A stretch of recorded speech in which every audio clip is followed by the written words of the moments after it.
Are we ready? Hustlers spoke loudly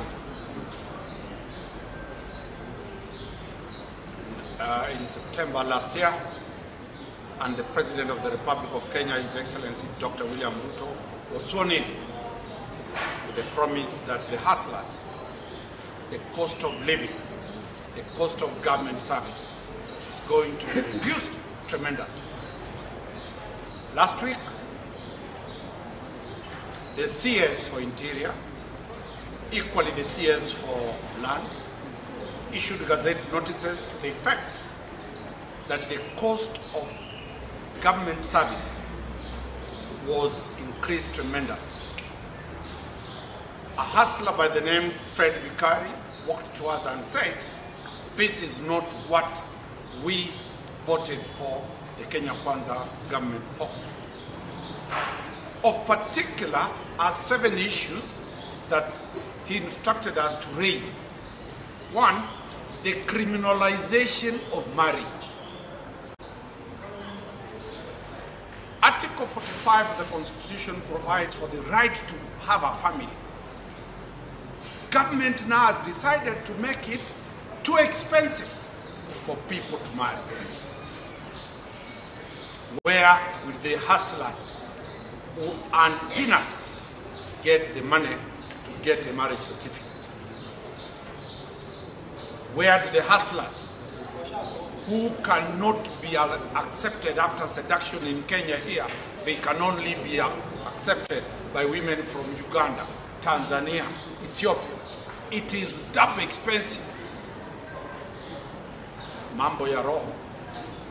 Government now has entered there. Number 2, the question of the ID card moving from 100 shillings to over 2,000 shillings. Every year, more than 2,000 from 4 leavers leave school and they get IDs.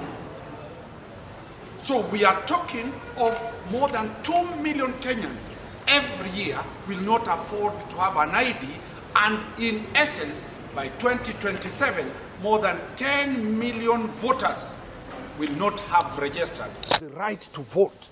It is the only document that one person, every Kenyan uses to vote.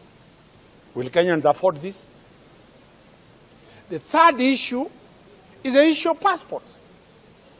There are no jobs here. The government has said it has no jobs.